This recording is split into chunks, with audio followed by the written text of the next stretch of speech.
नमस्कार, आप देख रहे हैं डीडी न्यूज। आपके साथ मैं हूं गौरव श्रीवास्तव। तो चलिए बुलेटिन की शुरुआत करते हैं और सबसे पहले नजर इस वक्त की हेडलाइंस पर। हरियाणा के पंचकुला में नायब सिंह सैनी की 17 अक्टूबर को होगी ताजपोशी। अन्य मंत्री भी पद और गोपनीयता की लेंगे शपथ। प्रधानमंत्री समेत अन्य राज्यों के मुख्यमंत्री होंगे शामिल।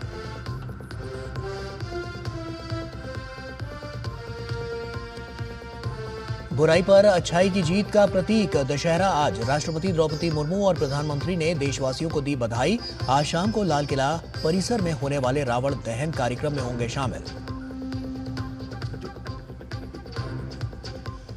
रक्षा मंत्री राजनाथ सिंह ने जवानों के साथ दार्जिलिंग में मनाई विजयदशमी।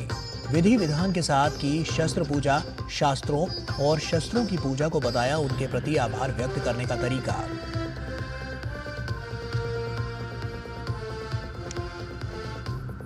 आरएसएस सरसंघचालक डॉक्टर मोहन भागवत ने बांग्लादेश में हुए अत्याचार के खिलाफ हिंदुओं से संगठित होने का किया आह्वान।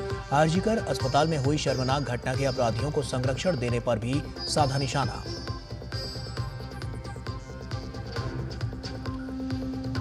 प्रधानमंत्री इंटर्नशिप योजना पोर्टल पर आज से पंजीकरण शुरू। योजना के अंतर्गत 193 कंपनियां लगभग 91,000 इंटर्नशिप के देंगे अवसर।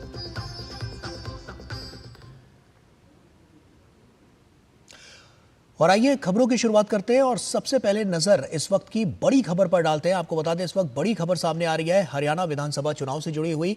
तो हरियाणा के पंचकुला में नायब सिंह सैनी की 17 अक्टूबर को ताजपोशी होनी है। इस वक्त की बड़ी और अहम खबर। साफ तौर पर जिस तरह से तीसरी बार अब की बार सत्ता में भाजपा आई है, ऐसे में ताजपोशी होनी है इस वक्त की ये बड़ी खबर।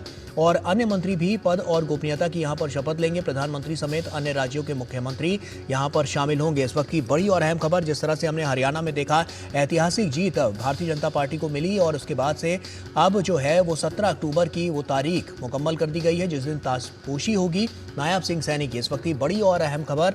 17 अक्टूबर को ताजपोशी होगी और हरियाणा चुनाव में जिस तरह से हैट्रिक अब की बार भारतीय जनता पार्टी ने लगाई है, एक अलग बेंचमार्क यहां पर सेट किया भारतीय जनता पार्टी ने। तमाम जो रैलियां हुई और उसके बाद से जो बड़ी बातें निकलकर सामने आई और जो यहां पर बड़ी जीत एक सुनिश्चित करते हुए भारतीय जनता पार्टी नजर आई, उसके बाद अब 17 अक्टूबर को वो तारीख मुकम्मल कर दी गई है जिस दिन ताजपोशी होगी नायब सिंह सैनी जो कि मुख्यमंत्री हरियाणा के। और उसके बाद उन्होंने जिस तरह से अपना पूरा जिम्मा संभाला, जिस तरह से अपनी जिम्मेदारियों को निभाया और जिस तरह से भाजपा को तीसरी बार सत्ता दिलाई, तो ये अपने आप में बहुत बड़ी बात की। और उसके बाद वो मिलने भी आए थे प्रधानमंत्री नरेंद्र मोदी से भी उनकी मुलाकात हुई थी। प्रधानमंत्री ने भी कहा था कि नायब सिंह सैनी ने वो कर दिखाया जो लगातार भाजपा चाह भी रही थी कि किसी तरह से हैट्रिक वहां पर बने। और एक बड़ी खबर इस वक्त से निकलकर सामने आ रही है जो कि साफ तौर पर हरियाणा में जिस तरह से भारतीय जनता पार्टी का जो कद है वो और ज्यादा ऊंचा होता हुआ नजर आया है।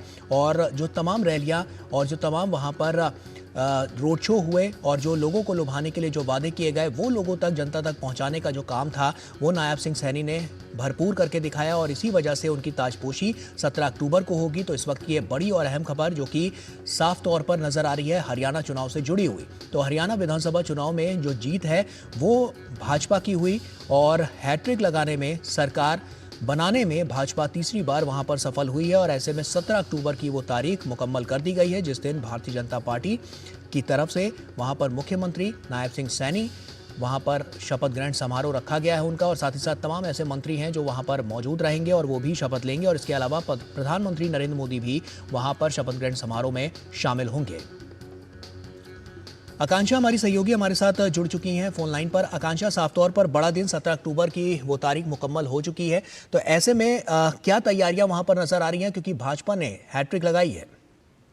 जी गौरव, मैं आपको बताना चाहूंगी कि हैट्रिक के तहत जो है नई सरकार ने स्वेरिंग इन सेरेमनी करनी थी और इलेक्शंस में भी इंडिकेट कर दिया गया था कि नायब सिंह सैनी जो है वही हरियाणा के चीफ मिनिस्टर होंगे अगर भाजपा आ जाती है। तो अब अगर इसके बाद जो है कैबिनेट के कुछ मंत्री और नए चीफ मिनिस्टर जो है स्वेरिंग इन सेरेमनी में पार्टिसिपेट करेंगे। और 17 तारीख जो है वो एक दिन चूज किया गया है। और इसके तहत जो तैयारियां हैं वो डिस्ट्रिक्ट लेवल कमेटी जो है डीसी के अंडर जो है एक कॉन्स्टिट्यूट की गई है। पंचकुला में सेक्टर 5 एक बड़ा सा ग्राउंड है जहाँ पे कुछ 6,000 लोगों के बैठने की व्यवस्था की गई है। अभी जिस तरीके से बताया जा रहा है कि शायद प्राइम मिनिस्टर नरेंद्र मोदी और कुछ और स्टेट्स के चीफ मिनिस्टर्स और बड़े बड़े लोग जो हैं वो इस स्वेरिंग इन में पार्टिसिपेट कर सकते हैं। तो फिलहाल तो जो उसके आसपास की तैयारियां हैं और जो लॉजिस्टिक्स हैं उनको देखा जा रहा है। और 17 तारीख, पहले 15 तारीख थी पर अब जी। 17 तारीख जो है वो बताई जा रही है कि 17 तारीख को जो है नई सरकार जो है अपना गठन करेगी। अ, आकांक्षा, इसमें जो मंत्रियों की बात सामने आ रही है, क्या किसी के नाम का अभी तक ऐलान हुआ है कि कौन कौन से ऐसे मंत्री हैं जो इस पूरे इसमें यहाँ पर शपथ लेते हुए नजर आएंगे? जी गौरव, मैं आपको बताना चाहूंगी कि जो वरिष्ठ नेता हैं जैसे कि अनिल विज हो गए हैं और कुछ एक जो और नेता हैं, जो और मंत्री हैं जो दोबारा से जीत कर आए हैं। ये भी बताना चाहूंगी कि कुछ 8 मंत्री जो पहले थे वो इस बार नहीं जीत पाए भाजपा की सीट से। तो मेरे ख्याल से बहुत सारे नए चेहरे होंगे और ये भी कहा जा रहा है कि शायद डिप्टी चीफ मिनिस्टर भी बनाए जाएंगे। एक या दो वो देखने में आए हैं, ये अभी स्पष्ट नहीं हुआ है, सारी बातें सोर्सेस के थ्रू ही हैं। पर हाँ, जरूर बात है कि 7 से 8 जो है मंत्री उसी दिन जो है शपथ लेते हैं और उसके बाद जो है कैबिनेट जो है वो एक्सपैंड होती है। तो फिलहाल तो जो उस दिन की बात है, उस दिन तो मेरे ख्याल से Nayab Singh Saini as chief minister of Haryana swearing in ceremony में पार्टिसिपेट करेंगे और बाकी सब नामों का अभी कोई खुलासा नहीं हुआ है गौरव। किसी जी। का नाम लेना भी गलत होगा। पर बहुत सारे वरिष्ठ नेता हैं बीजेपी के जो इस बार दोबारा से जीत कर आए हैं और कुछ एक नए नेता भी हैं, कुछ एक नए लोग भी हैं जो विधायक हैं। और मेरे ख्याल से जो है किसको क्या रिस्पॉन्सिबिलिटी मिलेगी ये हमें 17 तारीख को ही क्लियर हो जाएगा। बिल्कुल। नायब सिंह सैनी, जिनके ऊपर देखा गया है कि अब की बार उन्होंने पूरी ताकत अपनी लगा दी और उसके बाद फिर ये बड़ी जीत भाजपा को मिली है, हैट्रिक लगाई है भाजपा ने, तो ऐसे में नायब सिंह सैनी की आने वाली राह अब किस ओर इशारा करती हुई नजर आएगी और क्या कुछ परिवर्तन अब की बार हरियाणा में देखने को मिलेगा यहाँ पर उनके जी काम से? गौरव, मैं आपको जी गौरव, मैं आपको बताना चाहूंगी कि मार्च जो है, मार्च में ही मनोहर लाल खट्टर को हटा दिया गया था एज चीफ मिनिस्टर और नायब सिंह सैनी जी को चीफ मिनिस्टर बना दिया गया था। ठीक लोकसभा चुनाव से पहले ये डिसीजन लिया गया था, उसके बाद लोकसभा चुनाव हुए थे। लोकसभा चुनाव के बाद जो है पूरा कमान जो है कुछ 50 से ज्यादा दिनों का नायब सिंह सैनी ने इलेक्शन से पहले विधानसभा के उन्होंने संभाला और उन्होंने बहुत हर एक जगह पर जाकर बहुत प्रचार करा। पूरे ही वो लाडवा से लड़ रहे थे, लाडवा से लड़ने के बावजूद उन्होंने पूरे हरियाणा में प्रचार करा क्योंकि वो एक तरीके से चीफ मिनिस्टर थे। तो उनको हर एक कॉन्स्टिट्यूएंसी में जाके बीजेपी के अपने कैंडिडेट्स को सपोर्ट करा। हमने देखा उन्होंने बहुत रिगरसली अपनी पॉलिटिकल एक्टिविटीज रखी ड्यूरिंग द इलेक्शन और ना सिर्फ अपने ही क्षेत्र में बल्कि हरियाणा भर में जाकर उन्होंने प्रचार किया। जहाँ तक रही बात, वो एक बैकवर्ड क्लास से आते हैं और ये एक बहुत ही चॉइस थी बीजेपी की कि वो कमान संभालें और जिस तरीके से इस बारी जो पूर्ण बहुमत से क्लीन स्वीप जिसको कहते हैं कि बीजेपी की आई है हरियाणा में, तो कहीं ना कहीं वो इंडिकेट करता है कि लोग उन्हें पसंद करते हैं एज अ चीफ मिनिस्टर और वो लोगों की चॉइस है। जिस तरीके से बीजेपी की चॉइस थे वो as for the chief minister और अब लोगों ने भी उसको स्वीकार किया है। जिस तरीके से पूर्ण बहुमत दी गई है, 48 सीट्स उन्हें मिली है, तो इस बात ये बहुत इंडिकेटिव है कि he is a popular chief minister and he is liked by many, he is a massive man. तो उसको मोहर लगाते हुए जब अमित शाह जी भी आए थे हरियाणा में प्रचार करने के लिए इलेक्शंस में, उन्होंने भी ये बात खुल के कही थी कि हमारा जो कैंडिडेट होगा बीजेपी का वो नायब सिंह सैनी होंगे। मैं आपको एक और दिलचस्प बात बताना चाहती हूँ कि हरियाणा में कांग्रेस में आखिर तक भी इसी बात पे लड़ाई होती रही कि कौन चीफ मिनिस्टर होगा, शैलजा होंगी या भूपेंद्र सिंह हुड्डा होंगे या रणदीप सिंह सुरजेवाला होंगे।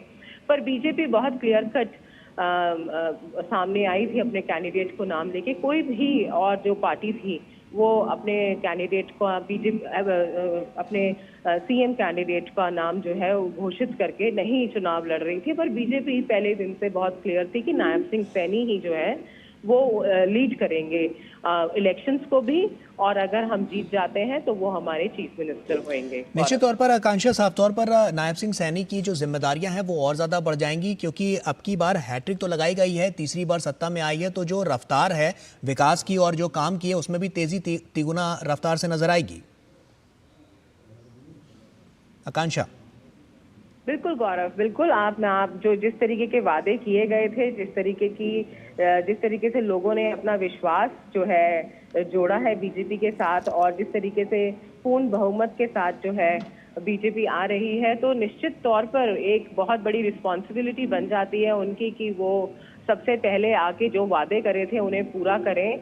और उन्होंने बहुत सारी बातें उस वक्त कही थी कि मेरे चीफ मिनिस्टर बनते ही दोबारा अगर मैं टर्म में आता हूं, तो बहुत सारे ऐसे वादे थे जो उन्होंने कहा था कि वो करेंगे। और आजकल में हमने उनके सुना भी कि जिस तरीके से वो जो वादे उन्होंने करे थे, जो कुछ एक पॉइंट्स थे जहां पर उन्होंने कहा था कि मैं काम करूंगा, उन एक पॉइंट्स के ऊपर उन्होंने काम करने के लिए और दोबारा से उन्हें दोहराया। नहीं तो होता ये है कि वादे हो जाते हैं, इलेक्शन निकल जाते हैं, लोग भूल जाते हैं, पर उन्होंने इलेक्शन जीतने के बाद भी उन वादों को दोबारा दोहराया और लोगों को आश्वासन दिलाया है कि हम ये काम करेंगे।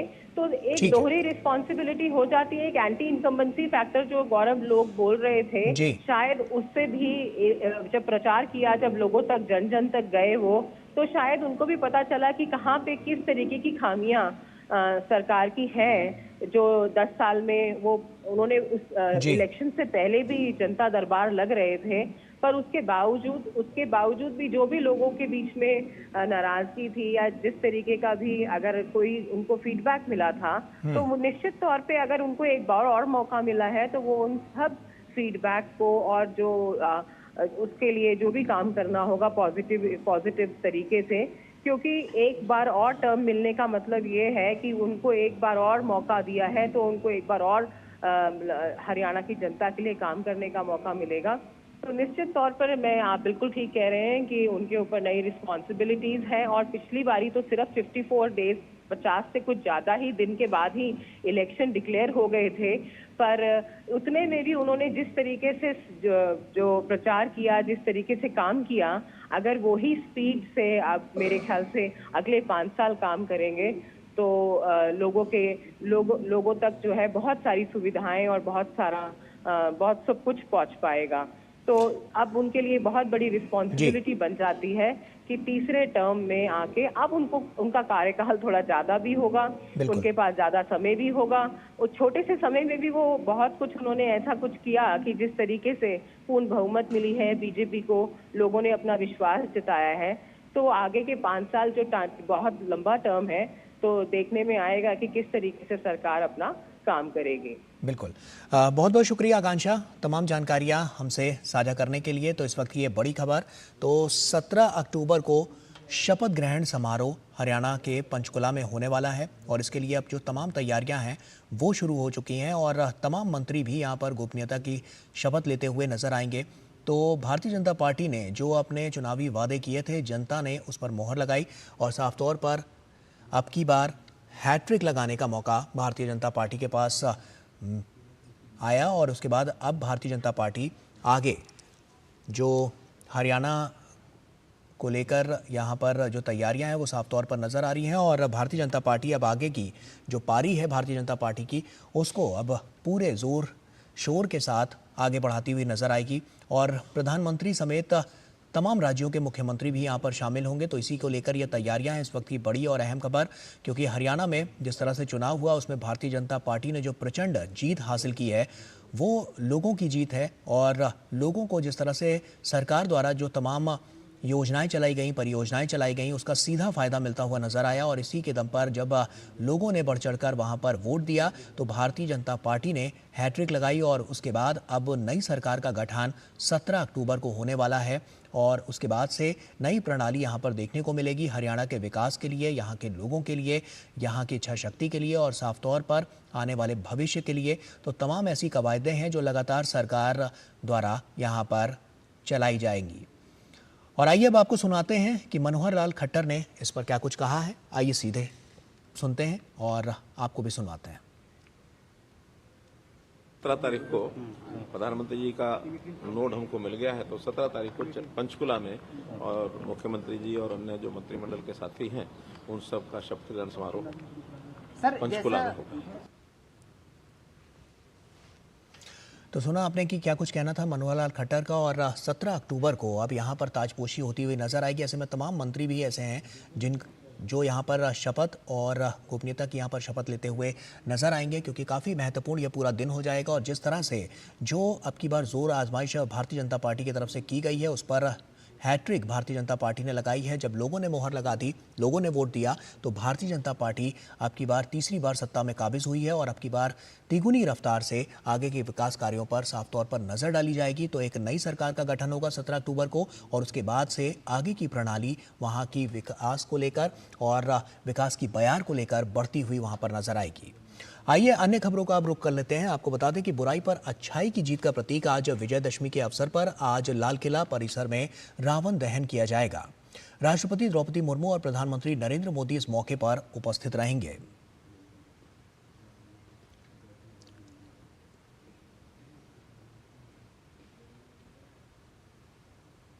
राष्ट्रपति द्रौपदी मुर्मू ने विजयदशमी के शुभ अवसर पर देशवासियों को शुभकामनाएं दी हैं। अपने सोशल मीडिया हैंडल एक्स पर राष्ट्रपति ने लिखा, विजयदशमी के शुभ अवसर पर मैं सभी देशवासियों को हार्दिक बधाई और शुभकामनाएं देती हूं। ये अन्याय पर न्याय की विजय का पर्व है। यह त्यौहार सत्य और सदाचार के मूल्यों पर हमारे विश्वास का प्रतीक है। इस शुभ अवसर पर हमें संकल्प लेना चाहिए कि कठिन से कठिन परिस्थितियों में भी हम न्याय का पक्ष लेंगे। मेरी मंगल कामना है कि ये पावन पर्व सभी के जीवन में सुख समृद्धि का संचार करे और हमारा देश सदा विकास के पथ पर अग्रसर रहे। प्रधानमंत्री नरेंद्र मोदी ने देशवासियों को विजयदशमी की शुभकामनाएं दी हैं। प्रधानमंत्री मोदी ने सोशल मीडिया प्लेटफॉर्म एक्स पर पोस्ट साझा कर लिखा कि देशवासियों को विजयदशमी की असीम शुभकामनाएं। मां दुर्गा और प्रभु श्री राम के आशीर्वाद से आप सभी को जीवन के हर क्षेत्र में विजय हासिल हो, यही कामना है। और वक्त यहां पर एक छोटे से ब्रेक का है, जल्द हाजिर होते हैं।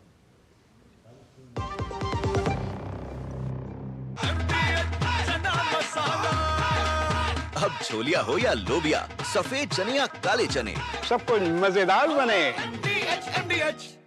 बेटियां घर की रौनक हैं।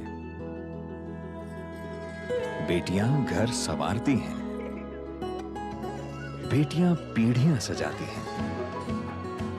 बेटियां घर की बुनियाद कहलाती हैं। बेटियों को सलाम करता है मोंगिया स्टील, स्टील का बादशाह। ये तुम्हारा खेत नहीं, खेल का मैदान है। अकेले क्या कर लोगे? अकेले नहीं, मेरे साथ है मेरा यार, जिसके सामने हुई अड़ियल मंडूसी की भी हार तुम्हारी तरह। IIL के ट्रैक्टर ब्रांड का मिलियन, गेहूं का पहरेदार, अड़ियल मंडूसी की हार। ब्रेक के बाद एक बार फिर से आप सभी का स्वागत है। रक्षा मंत्री राजनाथ सिंह ने पश्चिम बंगाल के दार्जिलिंग में जवानों के साथ विजयदशमी मनाई और इस अवसर पर रक्षा मंत्री ने विधि विधान के साथ शस्त्र पूजा की। रक्षा मंत्री ने सुकना कैंट में जवानों के माथे पर तिलक भी लगाया। अपने संबोधन में राजनाथ सिंह ने कहा कि भारत एकमात्र ऐसा देश है जहां शास्त्रों और शस्त्रों दोनों की पूजा की जाती है।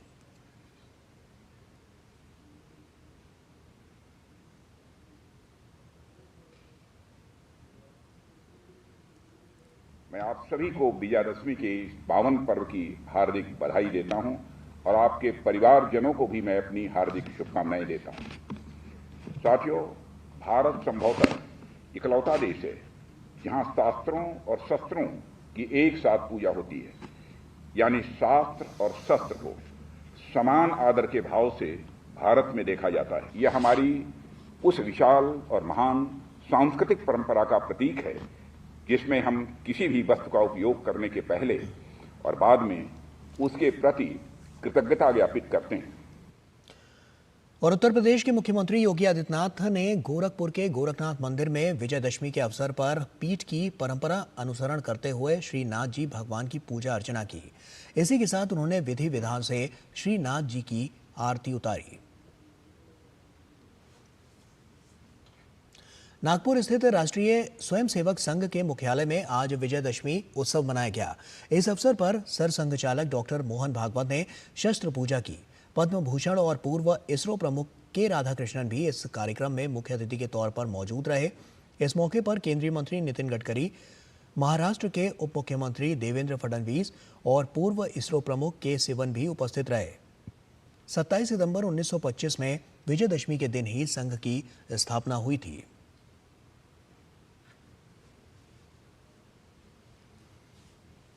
और अपने संबोधन में आरएसएस प्रमुख मोहन भागवत ने कोलकाता रेप कांड को बेहद शर्मनाक बताया। उन्होंने कहा कि अपराधियों और सत्ता के बीच साठगांठ होने के कारण इस तरह की घटनाओं को शह मिलती है।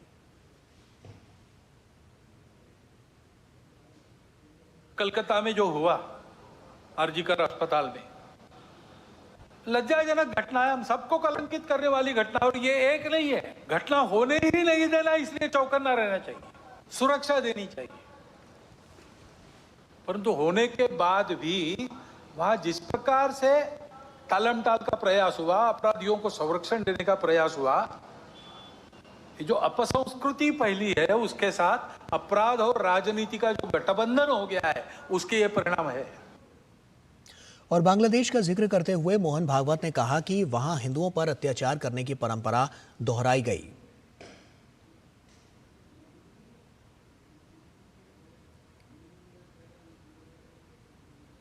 बांग्लादेश में क्या हुआ, उसके कुछ तात्कालिक कारण और पहलू है, ये बात ठीक है, लेकिन इतना बड़ा उत्पात तो उससे नहीं होता कि उस उत्पात के कारण वहां के हिंदू समाज पर जो अत्याचार बार बार होते हैं, उस परंपरा को फिर से दोहराया गया। पहली बार वहां का हिंदू संगठित होकर अपने बचाव में रास्ते पर आया, इसलिए कुछ बचाव हो गया। परंतु कहीं कोई गड़बड़ हो, दुर्बलों पर अपना गुस्सा निकालने की ये जो कट्टरपंथ की प्रवृत्ति है, वो प्रवृत्ति जब तक वहां विद्यमान है, तब तक वहां के हिंदू क्या, वहां के सभी अल्पसंख्यक, उनके सर पे खतर की तलवार लटकी रहेंगी। सूचना और प्रसारण सचिव संजय जाजू ने भोपाल में मध्य प्रदेश के पर्यटन और संस्कृति विभाग के प्रधान सचिव शिव शेखर शुक्ला के साथ फिल्म निर्माण और प्रदर्शन को प्रोत्साहन देने के तौर तरीकों पर चर्चा की। संजय जाजू ने कहा कि फिल्म निर्माण की सुविधाएं उपलब्ध कराने के लिए एक केंद्रीय पोर्टल बनाया गया है। इसी तरह मध्य प्रदेश में भी फिल्म निर्माण की अनुमति देने के लिए एक ऑनलाइन प्रणाली है। सूचना और प्रसारण सचिव ने कहा कि इन दोनों पोर्टल को एक साथ करने से फिल्म निर्माण में सरलता आएगी। फिल्मों के बनाने वालों को जो इंसेंटिव्स और जो facilitation Madhya Pradesh tourism board के द्वारा और जो उनकी फिल्म पॉलिसी है उसके तहत जो दिए गए हैं, उन बेनिफिट्स को कैसे हम नेशनल लेवल पे और ऑगमेंट कर सकें, और जो इंसेंटिव्स दिए जा रहे हैं, उन इंसेंटिव्स को हम कैसे हमारे नेशनल पोर्टल से इंटीग्रेट कर सकें, उसके लिए आज बहुत अच्छी एक यूज़फुल बैठक हमारी इनके साथ में हुई है। और हमें पूरी उम्मीद है कि अब जो भारत सरकार का हमारा इंडिया सिने हब पोर्टल है, उस पोर्टल पर हम स्टेट गवर्नमेंट जो पोर्टल चलाती है उसको इंटीग्रेट करेंगे, और साथ ही साथ ये व्यवस्था करेंगे कि बाहर की जितनी फिल्में हमारे पोर्टल के थ्रू फैसिलिटेट होती हैं, उन्हें भी स्टेट के इंसेंटिव्स का लाभ मिल सके और ज़्यादा से ज़्यादा फिल्में यहाँ पर बन सकें। राफेल नडाल अगले महीने होने वाले डेविस कप फाइनल के बाद टेनिस को अलविदा कहने जा रहे हैं। आइए देखते हैं नडाल की संन्यास की खबर पर टेनिस खिलाड़ियों और टेनिस प्रशंसकों का क्या कहना है। टेनिस दिग्गज राफेल नडाल के संन्यास लेने के समाचार पर समूचे टेनिस जगत से प्रतिक्रिया देखने को मिली। टेनिस कोर्ट पर राफेल नडाल के सबसे कड़े प्रतिद्वंदी और कोर्ट के बाहर सबसे नजदीकी दोस्त रहे रोजर फेडरर ने सोशल मीडिया पोस्ट के जरिए नडाल के रिटायरमेंट पर प्रतिक्रिया व्यक्त की। फेडरर ने लिखा, राफा, आपका करियर बेहद शानदार रहा। मैंने हमेशा यही सोचा था कि ये दिन कभी ना आए। कभी ना भुलाई जाने वाली तमाम यादों के लिए धन्यवाद। टेनिस में आपकी सभी उपलब्धियों से हमें अपार प्रेम है। आपके साथ खेलना सम्मानजनक रहा। टेनिस के बिग 3 का हिस्सा रहे नोवाक जोकोविच ने भी नडाल के लिए सोशल मीडिया पर पोस्ट किया। जोकोविच ने लिखा, आपने लाखों बच्चों को टेनिस खेलने के लिए प्रेरित किया। ये आपकी सबसे बड़ी उपलब्धि है जो कोई भी हासिल करना चाहता है। आपकी लगन, आपका समर्पण, आपका जुझारूपन कई सालों तक सबके लिए सीखने वाली बात रहेगी। आपकी विरासत अमर रहेगी। दुनिया के नंबर 1 टेनिस खिलाड़ी यानिक सिनर का कहना है कि उनके करियर पर राफेल नडाल का काफी प्रभाव रहा। सिनर ने कहा कि नडाल का रिटायरमेंट का फैसला टेनिस की दुनिया के लिए बेहद मुश्किल है। tough news for I think all. ये पूरे टेनिस जगत के लिए एक बहुत मुश्किल खबर है। मैं कह सकता हूं कि मैं खुशनसीब हूं कि मुझे उन्हें जानने का मौका मिला। वे एक शानदार व्यक्ति हैं। एक खिलाड़ी के तौर पर हम सब ने उन्हें देखा है कि वे कितने अच्छे खिलाड़ी हैं। उनसे हमने काफी कुछ सीखा है। युवा खिलाड़ियों ने उनसे सीखा है कि कोर्ट पर किस तरह व्यवहार करना चाहिए, कोर्ट पर परिस्थितियों को कैसे संभालना चाहिए। उन्हें खेलते हुए देखकर बहुत सारी भावनाएं उमड़ती हैं। वहीं सफल होने के बावजूद उनके अंदर कुछ नहीं बदला। वे बेहद विनम्र हैं। When we saw him playing and also to stay humble. Rafael Nadal को अपना आदर्श मानने वाले युवा Spanish tennis star Carlos Alcaraz Nadal के संन्यास के फैसले से बेहद दुखी हैं। अल्कराज का कहना है कि नडाल के कारण ही वे प्रोफेशनल टेनिस खिलाड़ी बने। ये स्वीकार करना बेहद मुश्किल था। मेरे लिए ये एक सदमे जैसा था। ये सबके लिए एक बेहद दुखद समाचार है और खास तौर पर मेरे लिए। जब से मैंने टेनिस खेलना शुरू किया, वे मेरे आदर्श रहे हैं। मैं उनके जैसा ही बनना चाहता हूं। मैं उन्हें धन्यवाद देना चाहूंगा क्योंकि उनकी वजह से ही मैं प्रोफेशनल टेनिस खिलाड़ी बनना चाहता था। अब मुझे उनके साथ सऊदी अरब में और फिर डेविस कप में खेलने का मौका मिलेगा। मैं इस समय का पूरा आनंद उठाने की कोशिश करूंगा। हालांकि उनका रिटायरमेंट मेरे लिए और टेनिस के लिए बेहद दुखद है। स्पेन के टेनिस प्रशंसकों ने रिटायरमेंट की घोषणा कर चुके राफेल नडाल को लेजेंड करार दिया। उनका कहना है कि जब भी स्पेन की और टेनिस की बात की जाएगी तो सबसे ऊपर राफेल नडाल का ही नाम आएगा। वो एक स्पेनिश बुल की तरह हैं जो हमेशा अपना पूरा प्रयास करता है। उन्होंने स्पेन को इतनी सारी खुशियां दी हैं। उन्होंने हमारे लिए जो कुछ किया उसके लिए हम उनके आभारी हैं। और इसी के साथ फिलहाल इस बुलेटिन में इतना ही। हमें दीजिए इजाजत। नमस्कार।